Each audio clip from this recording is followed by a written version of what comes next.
Hello everyone, I'm Cindy Heaton. Today I'll be presenting Chapter 8, Privacy, Security, and Fraud for MIT 250 with Professor Janet Thompson.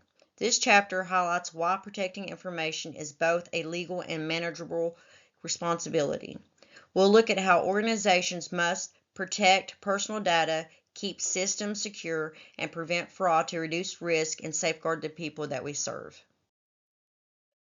This chapter focuses on three main areas: privacy, data security, and fraud. It also covers the legal frameworks that guide organizations, real case examples, and the role managers play in protecting information. With technology constantly evolving, privacy and security concerns are growing, making these issues more important than ever. What is privacy? Privacy is about a person's right to control their own information. Organizations must be careful about how they collect, store, and use data, and they need to be transparent and get proper consent. Privacy laws are designed to protect individuals, so handling personal data as responsibility is both a legal and ethical requirement. Let's discuss some key privacy laws. These laws, like GDPR, HIPAA, CCPA, and FERPA are set rules for how personal information must be handled. Legal managers need to understand these different and sometimes overlapping regulations because organizations must comply with all that apply to them.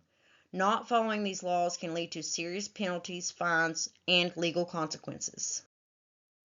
Here are some information security concepts.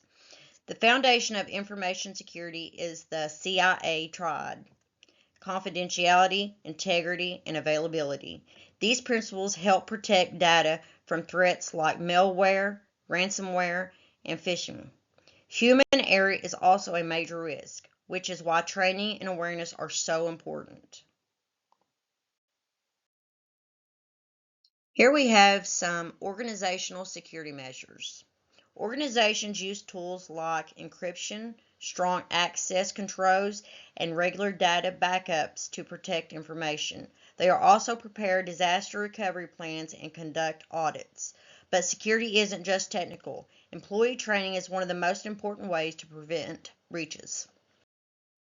Fraud in the legal and business context. Fraud is an intentional deception for personal or financial gain.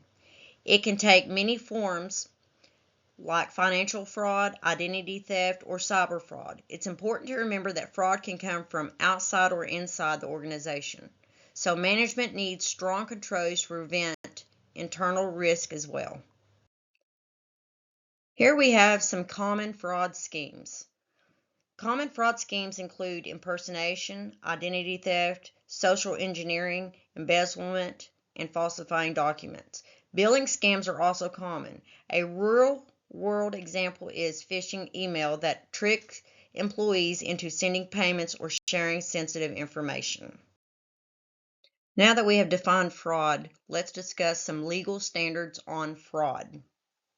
Fraud is covered by several major laws, such as federal fraud statutes, the CFAA, and the Sarbanes-Oxley.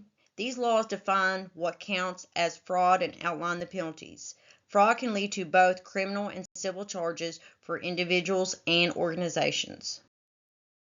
Let's look at this example. Case study of data breach scenario. This example shows how a simple phishing click can lead to ransomware, expose customer data, and result in lawsuits and fines. It highlights where management failed, like lacking of training. Now let's look at some managerial responsibilities. Managers play a key role in preventing fraud and data breaches. Responsibilities include creating policies, monitoring compliance, conducting risk assessments, and training employees and keeping proper documentation. Here we have some ethical considerations. Ethics go beyond what's legal. Organizations must be transparent with data, balance privacy with business needs, and handle breaches responsibly, while avoiding misusing personal information. Preventing fraud starts with strong internal controls, segregation of duties, regular audits, and secure communication. Encouraging a culture where employees can report issues safely also reduces fraud risk. Incident response planning. Organizations need a clear written incident response plan. It should outline how to identify, contain, eradicate, recover from, and report security incidents. Testing the plan is key to being prepared. In summary, privacy protects data, security safeguards, systems, and fraud prevention requires strong controls.